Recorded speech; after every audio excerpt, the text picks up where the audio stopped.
Killer clown sa Parañaque. Totoo nga ba? O gawa-gawa lang ng mga tao? Kumakalat ngayon sa social media na meron daw gumagalang clown sa Parañaque na kung saan nangunguha daw ito ng bata. Parañaque National High School, may kumakalat po na killer clown na gumagala sa mina at nag-aabang sa tulay. Please mag-ingat po sa lahat ng babae at lalaki dahil lahat ay target ng sinasabing killer clown. Sa mga naglalakad pauwi o gumagala tuwing gabi, huwag na po kayong gagala kasi baka kayo ang masunod. Keep safe everyone. Kaya marami ang taong naaalarma ngayon sa Parañaque, lalo na sa mga magulang na merong estudyanteng anak na pumapasok kada madaling araw. At dahil nga marami ang natatakot sa nangyayaring ito sa Parañaque, ay naisipan namin na pumunta sa lugar na ito ng 10 oras ng gabi para hanapin ang sinasabing killer clown na nangunguha ng bata. Kuya, sa Merville meron daw yung Merville?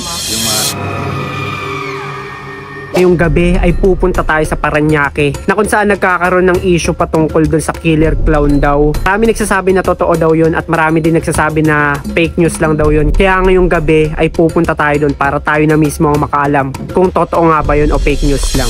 11 PM na ng gabi kami nagbiyahe papuntang Parañaque. Sinadya namin yung ganitong oras para wala na masyadong tao sa labas. Malaki na rin ang posibilidad na makita namin ang di umano killer clown sa lugar ng Parañaque.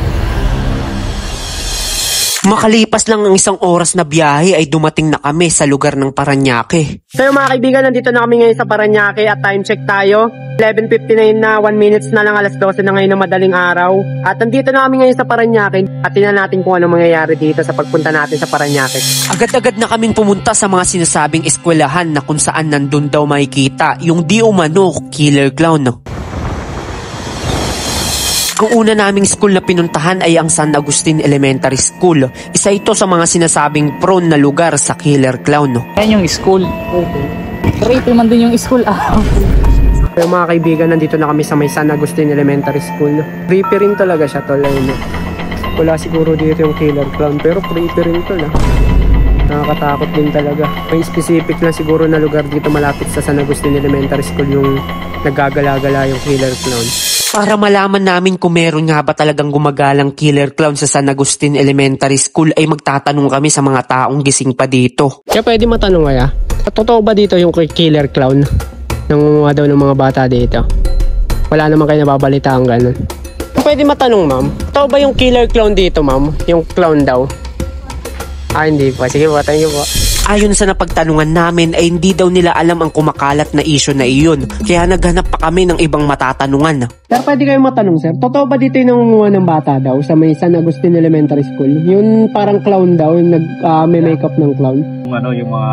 Ano kasi, opo, yung mga magulang kasi takot palabasin ngayon yung mga anak nila. Ano daw? Yan, dito sa dito sa mga tao dito sa likod. Parang ganun nga. Dito sa kabila. Kuya, sa Merville meron daw yung Merville? Yung mga ganyan. Opo, nangunguha daw ng bata. Ayon kay Kuyang Guard ay meron na daw siyang nababalitaan sa kabilang baryo. At may sinabi pang lugar ang bantay ng burger machine na kung saan meron daw na biktima dun. Kaya dali-dali na kami nagpunta sa lugar na sinabi ng bantay.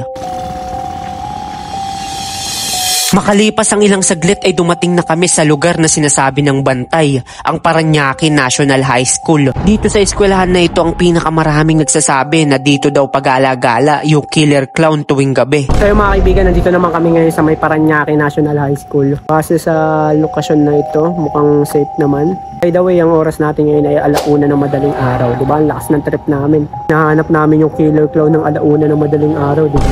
Lakas ng tama. Pero base dito sa lokasyon na ito, mukhang safe naman.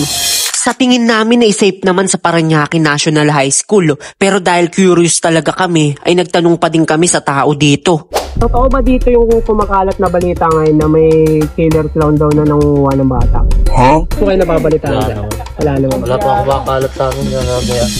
Base kay Kuya ay wala pa daw kumakalat na balita sa kanila tungkol sa killer clown. Pero dahil hindi pa kami nakukonvince kung hindi nga ba talaga totoo, ay nagpunta naman kami sa Parañaque Elementary School para maimbestigahan din kung meron nga ba dun. So mga kaibigan, nandito kami ngayon sa may Parañaque Elementary School. Ito pinuntahan namin para maimbestigahan din. Dito naman okay naman dito. Ano naman, payapa. May ilaw nga tuloy, no? Daming ilaw. Ito na yun. Uy, laki oh. Dito, sana imbestigahan namin dito. Okay naman dito. Linis naman dito. Wala naman kami nakikitang any sign na meron ditong killer clown. At dahil marami pang tao ang dumadaan sa school na ito, ay nagtanong-tanong ulit kami para maliwanagan na tayong lahat kung totoo nga ba ang di umano killer clown o gawa-gawa lang ng mga tao. Totoo ba dito sa yung killer clown daw, yung nangunguha ng bata? Hindi ko lang alam. Kung pwede magtanong mo, totoo dito yung mga nangunguha ng mga bata daw na clown daw? Yung nag-ano ng clown? Hindi ko alam. Wala pa kayo nababalita ko eh. Jopiti po. Totoo ba dito yung killer clown daw, nangunguha daw ng bata? Ha? Peke yun niya. Peke. Sige, thank you kaya.